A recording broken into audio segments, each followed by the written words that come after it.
Does he not exist? Does his life not matter? Apparently, because it doesn't fucking matter to Zohran Mamdani. Because when he was on this podcast, he told you exactly what he thinks about Marlon. He told you exactly what he thinks about all of you. He represents the billionaires, just like Andrew Cuomo, just like the rest of these cowardly Republican and Democrat politicians. He is the establishment. He is the Democratic Party. What did he say? What did I ask him? I said, we have Marlon Bethel here. He is a first-generation immigrant, just like yourself. Not born in this country. I was told by the Democratic Party that these are the people that matter, that they actually matter more than I do. And you know who matters more than Marlon? The ones that come here illegally, unlike Marlon. They go ahead of the peaking order. And what did I ask him? Well, Marlon came here. He did everything right. He's a member of the Queens community. He pays his taxes. He's a homeowner. He rises to the rank of intelligence detective in the NYPD, and he's living the American dream. And he was fired from the New York City Police Department because of an authoritarian government that said, you're going to do this thing, even though I'm lying, and the thing I'm telling you to do makes absolutely no sense. And Marlon exercised his rights as an American. And the New York City Police Department and every fucking cowardly, ballless chief, you know what they did to Marlon Bethel? They terminated him without due process, without charging him with anything, because they wanted to have Bill de Blasio's cock so far down their throat that they couldn't even talk, so they could go home and kiss their wife on the mouth and kiss their children on the forehead and think that they're a man. And they terminated Marlon Bethel without due process, without probable cause, without fucking charging him administratively or criminally. And this fucking piece of shit, what did he tell you? No, I want the ability to do it again. With having to go on a number of calls that really should be handled outside of the NYPD and allowing officers to focus on that which they were trained for, that which they actually signed up for. I sadly have to jump off to head to the next part of the day, but it's been such a pleasure to be here. Before you go, let me hit you with two questions. Go for it. Absolutely. Two questions. We have someone on the chat, Marlon Bethel, right? Like yourself, first-generation immigrant, NYPD police officer, rose to the rank of intelligence detective, terminated by the Eric Adams administration without due process, without a department trial, without ever being charged criminally or civilly for failure to take a vaccine. What are your thoughts on that? On your administration, would you hire Marlon Bethel back? You know, I struggle on this in that I think it is, on the one hand, can absolutely understand the frustration of someone who has lost their job in a time when the city is tearing apart so much of the same policies that were made at the height of COVID and has arbitrarily decided which ones to keep and which ones to take. I mean, I'm right now in the state legislature pushing back against the governor's attempt to ban masks, which would sound ridiculous if I told you that a few years ago when it was illegal to not wear a mask. And to have all of this at the same time, I understand where that frustration comes from. On the other hand, I also do deeply feel the importance of following public health mandates in a pandemic emergency, especially when you're a public worker. So I think ultimately, if you ask me today, would I be hiring Marlon back? I think I would fall on the side of no, because of the concerns around the necessity of upholding that public health mandate. And yet I also don't want to pretend that this is simple or straightforward, because there are so many contradictions. And I think that one of the contradictions that really stuck with me was how we had a different set of rules for workers than we did for celebrities. And I think what New Yorkers want is consistency. So that's where I am today, but I understand it's not simple, it's not straightforward. But again, this is not really a vaccine issue, in my opinion. This is a civil rights issue. This is a worker rights issue. This is someone that worked for 2 years prior to this mandate during a pandemic when most New Yorkers were in there and was previously infected and had natural provable antibodies, which the CDC said were acceptable as to had the same level of protection that the vaccine did. This is more of a worker rights issue. So, sitting there and saying, oh, I care about homelessness, I care about worker rights, I care about the middle class, when we see a completely totalitarian dictate come down from a government that made absolutely no sense. Because like you just said it yourself, Kyrie Irving could play basketball, but Marlon Bethel couldn't go to work 2 years later. I mean, to me, it's kind of a hypocritical stance, in my opinion. How, because to me, this is not a vaccine issue at all. This is a civil rights, worker right issue. This set, honestly, New York City back, labor rights back, probably 100 years. I mean, I hear you, and I understand the contradictions at the core of it. I think my concern comes from the likelihood of, that we could be in a new pandemic and the necessity of following the public health guidance that we put forward in that pandemic. To the places where I absolutely hear you is the contradictions of the guidance that we've been given thus far, what we're continuing to uphold, what we're rolling back. But that's the central core, the tension that I have is, in that moment, when the science has us believe that this is the most effective way to counter it, shouldn't we have public workers be the ones who are the first to showcase the necessity of taking that step? Last question before you go, and I have to run. Obviously, I was coined as the most complained cop by the under the NYPD by the Civilian Complaint Review Board. What would be your Civilian Complaint Review Board if you have one as New York City mayor? I would have a Civilian Complaint Review Board. I would have one that has a stable amount of funding, because what we've had from year to year is a variation in what we're actually putting forward to allow it to continue its work. And I would defer to that board in the recommendations that it makes, because I think, Eric, to what you were saying earlier, there's a need for public excellence. There's a need for actually being able to take on questions of accountability and corruption. And I think one of the ways in which the public has seen that most especially with our city and the upper echelons of our police department is that you have a CCRB which puts forward recommendations and then they are just tossed aside. So that's been my view on the CCRB. And why do you want to get rid of the deputy mayor of public safety? I saw that in your community safety plan. What was up with that? Like, what's your rationale behind that? I think the rationale is that the most important thing for me is outcomes, that we actually deliver public safety. And a lot of what Eric Adams has created, a lot of the positions he's created, the names sound as if they're in line with what we want, but really it's just another example of patronage, just another position that he can slot somebody into that he's worked with for decades. And for me, I want to make sure every single dollar is actually delivering the outcome. And ultimately, what I would just say in that it's been a pleasure to be here and I would love to come back is that I think New Yorkers, the thing that they hate more than a politician they disagree with is one they can't trust. And what you can always count on me to say is the same thing on this show that I'll say anywhere in this city, because I think it's important if we want to move the city forward, we understand where we disagree, we find the nuance in it and actually tackle it. Because even just raising the question about Marlon, it gives a little bit more depth to what is simply sometimes put into almost like a buzzword kind of question of where do you stand on these issues, as opposed to, remembering the New Yorkers that are at the heart of all of it. Yeah, absolutely. Listen, you're welcome back. We'd love to have you back to speak on your Department of Community Safety, because I think it's very nuanced, and I'd love to pick your brain on that. So I know you got a couple of forums. There are some forums that are around this whole stuff. We'd like to get you there as well. So have your team reach out. We'll have you back on. Absolutely, I'd love that. Thank you, guys. Zohran Mamdani, I appreciate you taking the time. Hopefully you come on again. We have a lot more unfinished business. Thank you so much. We'll see you soon. Thanks so much, guys. Talk to you soon. Take care.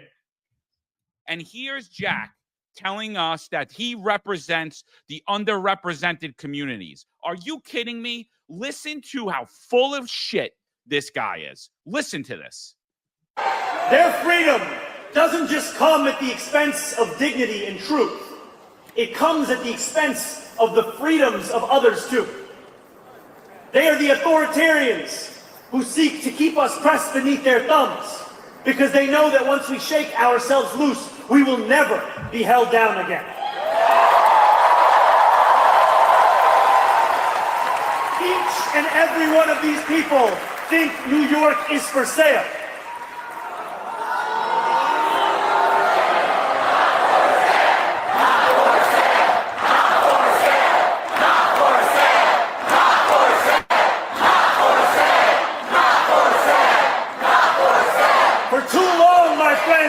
freedom has belonged only to those who can afford to buy it. The oligarchs of New York are the wealthiest people in the wealthiest city, in the wealthiest nation in the history of the world. They do not want the equation to change. They will do everything they can to prevent their grip from weakening. The truth is as simple as it is non-negotiable. We are all allowed freedom. We're all allowed freedom, but Marlon can't get his job back because I need the ability to be able to do that to you again. That's what he told you. You know who Zohran Mamdani is? He's Andrew Cuomo. He's Joe Biden. He's Joe Borelli. He's Dov Hikind. He's Sid Rosenberg. He's John Katzimatidis. He's Bill Ackman. He works and represents the billionaire class. He is the authoritarian. It's so easy in our modern times for politicians to say nice things while doing like inherently evil things, you know, and it just flies over people. And I just can't understand why, you know, why they keep getting it over on people. You know, people just fail to see it. They failed to see it during this pandemic. And, you know, think of all the bad things they told us during that time, and they told us it's good. But we're doing it for a good cause. You know, look at the collective good. You know, and here we have a guy who keeps saying nice things, but when you press him on the real issues, he wants to do some bad things. Okay. But yet people keep falling for it.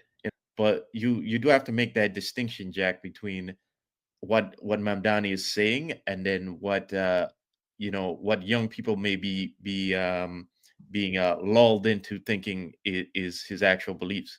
What he's saying is a lie. Okay, he's telling them what they want to hear. Okay, that's not what he plans to do at all.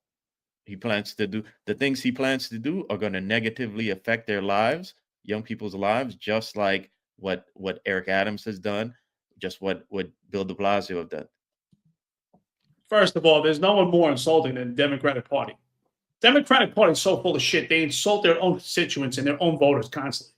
Why are we telling people that they're underrepresented and then they can't do any better in life, that we have to give them baby baskets, and then we have to give them free food at city-owned grocery stores, and we have to give them free bus passes, and they need free rides? You know, there's a great book out there, you know, I love to read, Rich Dad, Poor Dad.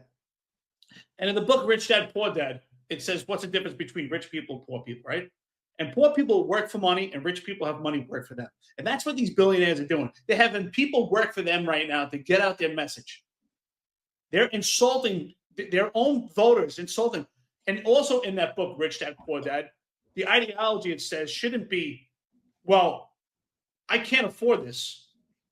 The question should be for someone is, how can I afford this? Why is Zohran Mamdani, or why isn't Zohran Mamdani pushing to his people, here's what you need to do so that you could afford more. Let's get out there. You have a lot of opportunity. You have a lot of potential. But instead we keep them suppressed.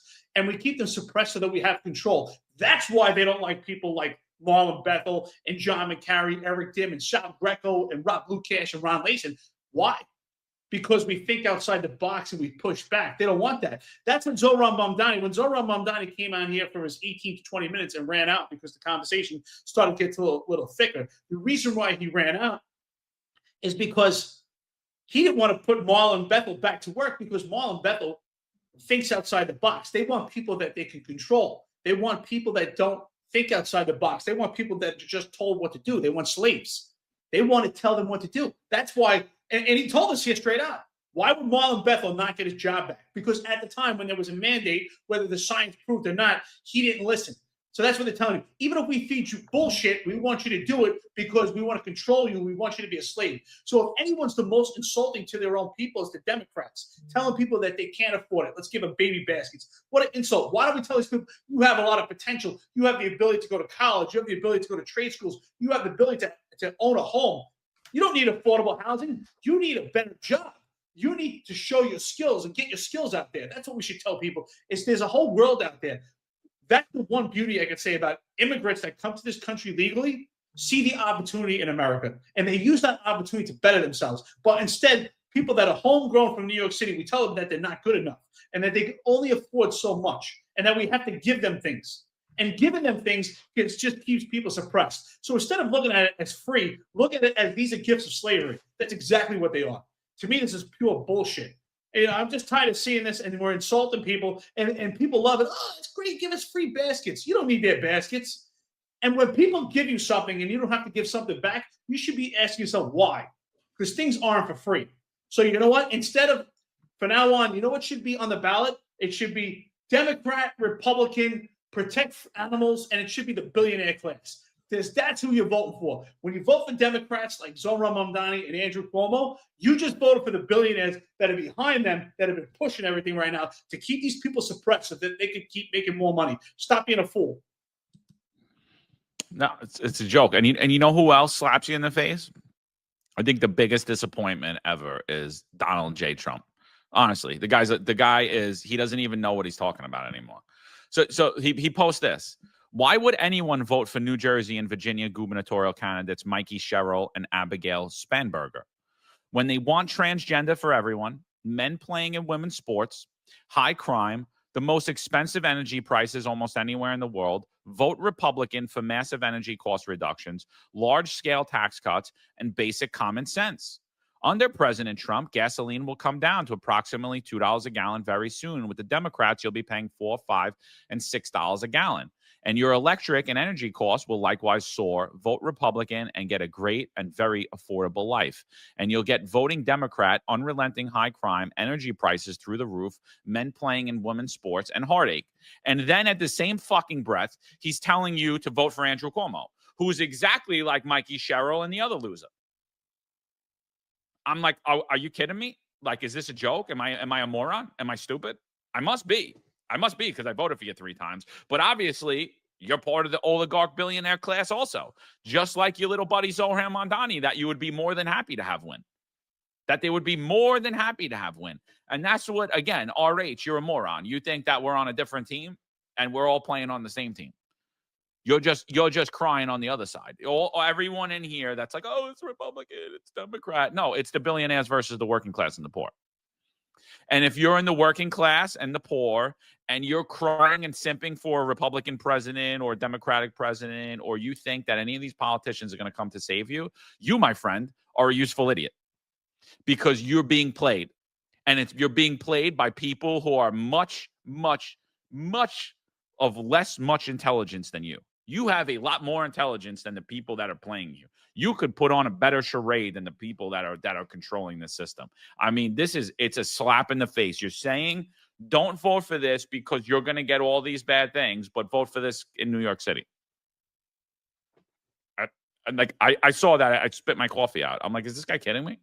Am I a moron, or are you just a jerk off?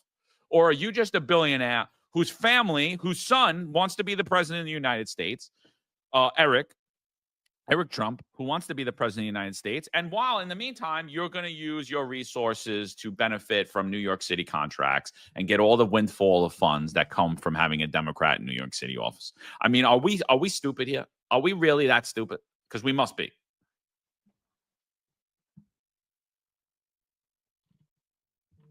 He did it. Oh, yeah, I did it. Yeah, we gotta go on a show. At least Hassan, Hassan, you're good. You don't owe us any money tonight. Don't worry. Yeah, well, look, did I do it on Friday? I don't think I did it on Friday. You're good for. I think you did. I got to throw one in a week, So it just goes to show you, Juju and RH. We voted for him 3 times, but we're still critical of him. And that's what the position you're supposed to hold as a voter. You got to hold these politicians to their word, and call them out on their BS. You've just watched a clip from our live episode. Click the description to watch the full episode. Like, share, and subscribe for more videos just like this.